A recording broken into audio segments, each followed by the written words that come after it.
رب العالمين بارئ الخلائق أجمعين فاطر السماوات والأرضين ثم الصلاة على رسوله الكريم جد الحسن والحسين مولانا ومولى الثقلين أبي القاسم محمد اللهم صل على محمد وآل محمد وأهل بيته الطيبين الطاهرين المعصومين الغر الميامين المخجلين واللعنة على أعدائهم أجمعين وغاصبي حقوقهم ومنكري فضائلهم من ليلنا هذا إلى قيام يوم الدين. أما بعد فقد قال الله تعالى في كتابه الحكيم وقوله الحق بسم الله الرحمن الرحيم ادعوني استجب لكم. Recite salawat. اللهم صل على محمد وآل محمد. Guys, our majlis venue going to change tomorrow, because our majlis is squeezing between two majalis and we are not getting enough time. So we are discussing to inshallah move our majlis downstairs simultaneously with the Urdu majlis. So we have almost like the 45 minutes or more, so we can discuss our subject properly and gain more knowledge inshallah. Right? So from tomorrow, we inshallah going to meet at almost 10:15. We're going to announce the time. You're going to see on website and other things. So you can take advantage of that, right? But today, because they are setting everything for tomorrow, so we have just 30 minutes inshallah discuss today our subject and just do majlis here. Every day I am picking one subject, so give you some brief knowledge about that subject so you can utilize in your daily life. Any subject I am picking for you or just discussing in the majlis is really essential to know. Without knowing these things, you can't improve your life, because we have to know these things to make ourselves a better human being, better Muslim, better follower of Ahlul Bayt, and better servant of Allah subhanahu wa ta'ala. So today's subject is dua. Why? Because tonight is Shab-e Jummah. Shab-e Jummah is very important, and not only important, you have to use this night for betterment of your life. If you really want to be a better person, you need to use this time. How you use this time? For just remember today is Thursday, Thursday's night of Shab-e Jummah, or do something. You have to understand first importance of tonight. Then second thing, whatever recommended in Sharia, amal or some type of dua, you have to perform that act and do dua, and you will receive the benefit of this night. I'm going to inshallah mention many things related to that, whatever my time frame allow me to do. So read loud salawat first so you can show Allahumma salli ala Muhammadin wa ali Muhammad. What I mentioned in beginning of my speech as a title verse or part of the verse, Ad'uni astajib lakum. This is the part of the Quran. What Allah is saying, call me and I will answer. This is a very much important message for us. Why? If we believe in Allah subhanahu wa ta'ala, if we believe in the strength and taqat, we call the power of Allah subhanahu wa ta'ala, we have no hesitation to call Him. When we call Allah subhanahu wa ta'ala, we have to believe or a firm believe in our heart, Allah going to answer our call. But so many times we call, pray in our life, if we never receive the answer, then how we describe that thing and how we understand that thing. So one thing, keep in your mind, anytime you call Allah subhanahu wa ta'ala, Allah going to answer your call. Allah going to answer your dua. But not the form you want sometime. Form may be changed, but answer going to be there. In a riwayat, whatever is mentioned, if you are really number one, if you are calling Allah subhanahu wa ta'ala with firm belief. What is belief means? Many people call Allah subhanahu wa ta'ala even though they are not recognizing Allah subhanahu wa ta'ala. They are not believing in proper tawheed. They do not understand the qualities of Allah subhanahu wa ta'ala, and they are calling him. So when you call someone, you are a stranger to him, he's not going to answer you, right? So we have to become familiar to Allah subhanahu wa ta'ala, familiar to tawheed, recognize him, know about him, his qualities, his attributes, what he done for us. And we must thankful to whatever we received from Allah subhanahu wa ta'ala. We receive very nice, beautiful physics, right? Allah gave us lots of ability. Allah gave us understanding, capability to acquire knowledge, utilize, improve our life. These all the blessings Allah gave us without asking from him. You know, we already got so many things from Allah subhanahu wa ta'ala. Now if he gave us so many things without asking, then if we are in need and we ask something from Allah subhanahu wa ta'ala, Allah going to give us or not? Answer is very obvious. Yes, He's going to answer, He's going to give us. So how I convince you? So very simple, like example I quote for you. If you really like your parents and your parents like you, and you are in desperate need of something, you're asking something, what do you think? Your parents going to give you or not? If they're capable to give you, right? And you are in desperate need, you really need that things. Obviously, they're going to give you. So when our parents can give us whatever we need, Allah like us much, much more than our parents. And sometimes our parents can't give us something, whatever we need, but Allah is Qadir. He's not like our parents. Sometimes they able to give us, sometimes not. But Allah can give any time. So whenever we call, Allah going to fulfill our wish or dua or whatever we are asking from Allah subhanahu wa ta'ala. But not in same form whatever we are asking. Right? So number one, Allah going to fulfill our need or dua, one of in these four conditions. What is condition number one? Very basic, simple. If you ask something, oh Allah grant me this thing. I need car, I need like the good marks, I need this, I need that. Whatever you are asking, halal. Number one, never ask anything haram from Allah subhanahu wa ta'ala. He's not going to give you. Because if you ask something which is not useful for you or harmful for you, your parents not going to give you. If your parents use their logic and knowledge to choose whatever is good for you and they give you or deny, Allah is much wiser than your parents. So He's not going to give you whatever is not useful for you. So it's not allowed to ask something is not essential or maybe not permissible in Islam. Number one. Number two, if you are, whenever you ask something, you are really in need, first you have to understand what is necessary for you. What is necessary for you. Right now, according to your age, you need good memory power to understand something, to gain knowledge. Ask this thing. Rabbi zidni ilma. This is the best gift you can get from Allah subhanahu wa ta'ala. And I guarantee if you are asking this thing from Allah subhanahu wa ta'ala on a daily basis, Allah is going to increase your knowledge. And that's going to be fruitful. You need to ask today, oh Allah grant me Benz. You're not going to drive because you have no driving license. So why you are asking something? Recite salawat please. Allahumma salli ala Muhammadin wa ali Muhammad. When you have become a deserving candidate for that, surely you're going to ask at the time, Allah is going to grant you that. But right now, you have to see what you need right now, right? You need good understanding, good memory power.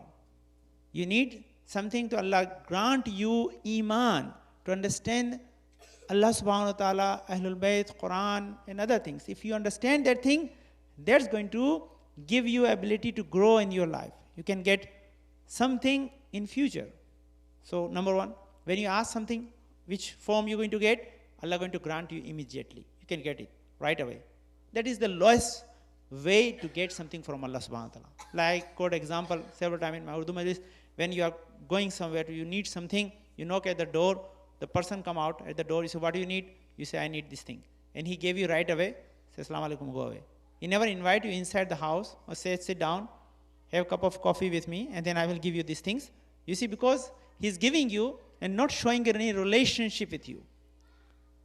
He's looking you at a needy person, fulfilling your need, and saying you go away, Khudafiz.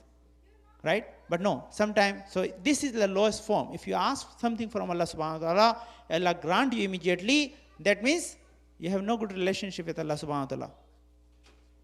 Or, number two, No, Allah say, okay, you ask me today, I'm going to give you. But I'm give you something better than whatever you're asking. Allah delay in your demand. Whatever you're asking, Allah going to give you, but not immediately. After some time, but Allah going to grant you something better than whatever you are asking. Where I said, He ask you, okay, wait. And that's the reason, whoever Allah loves and like His voice, He, whenever you pray, Ya Allah, grant me this thing or give me this thing, immediately Allah order to angels to grant this thing to this person. But don't give right now. I like to hear His voice of crying. Where He asks from me, I like that relationship. He must continuously ask from me to remember me, to pay attention to me. So Allah delay purposely, so you can keep connection with Him, right? Continuously asking from Him.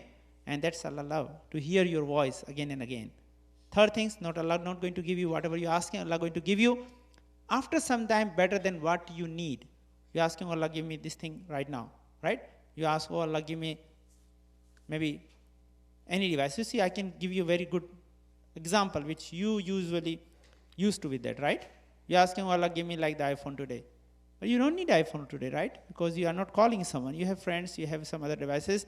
But like, okay, I will accepting your dua, but I'm going to give you after 4 years when you are in high school. Okay, what Allah going to give you? iPhone 5?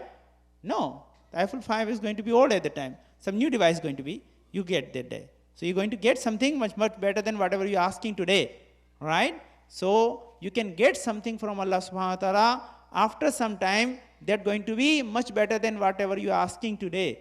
The same thing, if you understand that clue, then I got the last and final things you're going to get. Whenever you pray from Allah subhanahu wa ta'ala, whenever you ask something from Allah subhanahu wa ta'ala, Allah going to give you, not in this world, but in hereafter. But in hereafter, and at the time, whatever you going to get from Allah subhanahu wa ta'ala, you wish at the time, why Allah you fulfill my dua in this world. I wish my no dua going to be fulfilled and I get everything in this world, in hereafter, and I enjoy that thing for forever.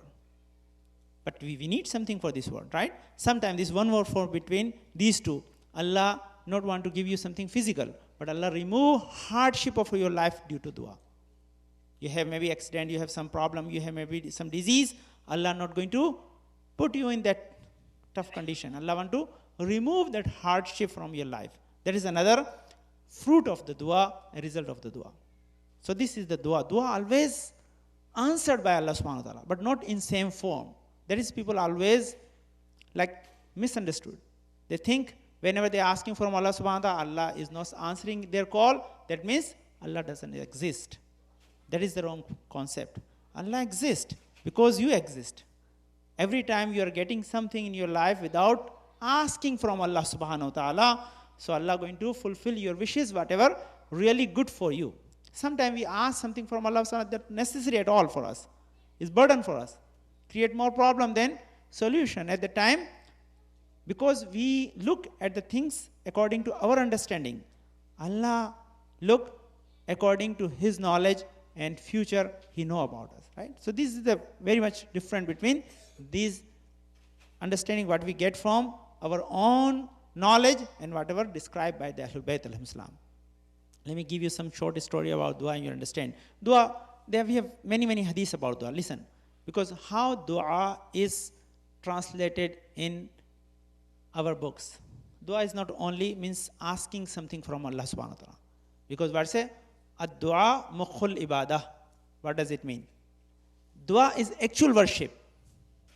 Dua is actual worship. If you are worshipping, if there is no dua, there is no worship at all. So if you are not asking something from Allah subhanahu wa ta'ala, that means your connection is not built with Allah subhanahu wa ta'ala. You have to ask. And we have riwayat. If someone offer his prayer and he finish his prayer, run away, Allah going to throw his prayer on his face immediately. I don't want your prayer. Take it back. Why? Because you're not asking anything from me. Why you came out of musalla? You have to ask something. So, boys, keep your habit, right? Make your habit. Always when you finish your prayer, immediately ask something from Allah subhanahu, it's necessary, essential. You read Raditu billahi rabban, this is the dua. You say Allahumma adkhil ala ahli, this is dua. Or you can ask your own language. Ask anything you want. It is necessary. Especially you understand your need, what you need at the time. Your parents' health, your wealth, whatever you are asking from Allah subhanahu wa ta'ala, keep asking. Keep asking. Tonight is very special. I mentioned a few days ago about this hadith. Why? If someone, listen carefully, not only ask for just for yourself.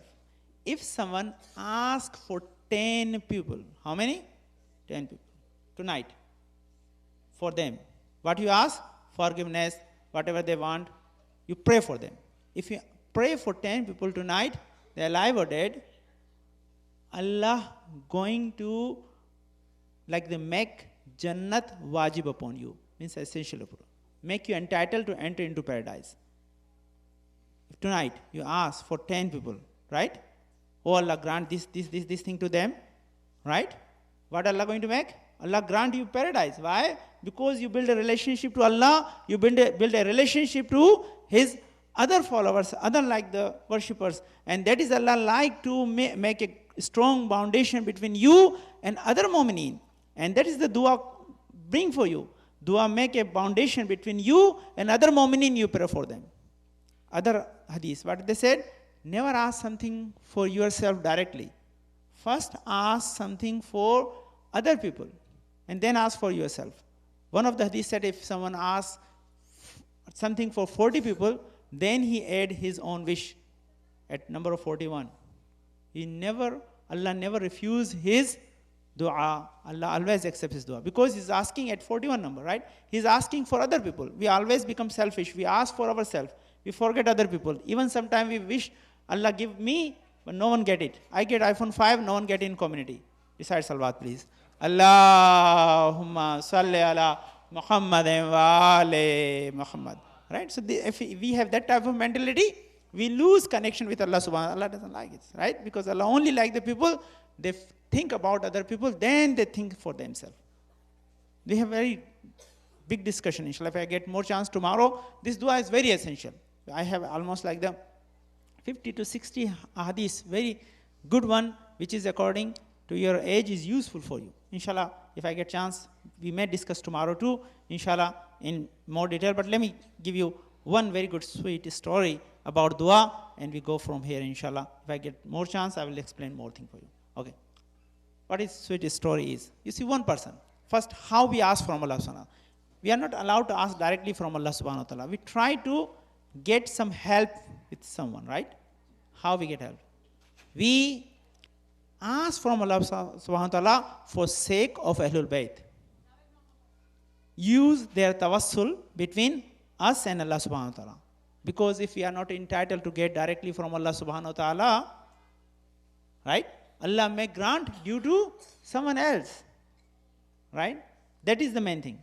I have more explanation about it, but there is a time limit, so I cannot go in detail. So listen, what actually Ahlul Bayt are asking for us.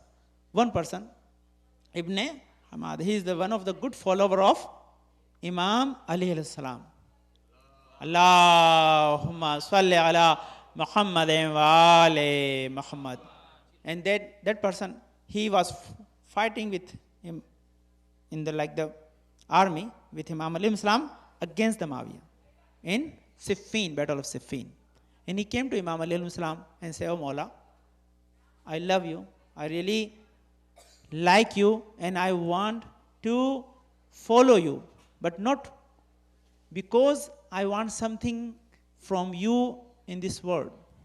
Number one, why I want to follow you and I like you and I'm your one of the very dedicated follower. There's a 5 reasons behind it. Listen why we have to love Ahlul Bayt. He mentioned these 5 things to Imam alayhi salam. And what Imam pray for him. This is unique things. So we have to pray that thing. Imam pray for him something that is very unique. This is the book right here. He said, Mawla, I love you, like you, because you are cousin of Prophet Sallallahu Alaihi Wasallam. Number 1, reason I love and like you. Number 2, you are son-in-law of Prophet Muhammad Sallallahu Alaihi Wasallam. Number 2, Number 3, you are the first witness for his prophethood. This is the third reason. Number 4, you are the father of 2 grandson of the Prophet sallallahu alaihi wasallam. And number 4 is you are the best warrior in the Islamic army, and your jihad and dedication of Islam is much more than any other person.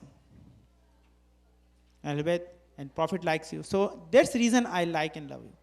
So Mawla, I am very dedicated to you. Whatever you ask me, I am going to do. Number 1, if you order me to remove this mountain from this place, I am going to do it unless I have life in my body. Until I am alive, I am going to do that.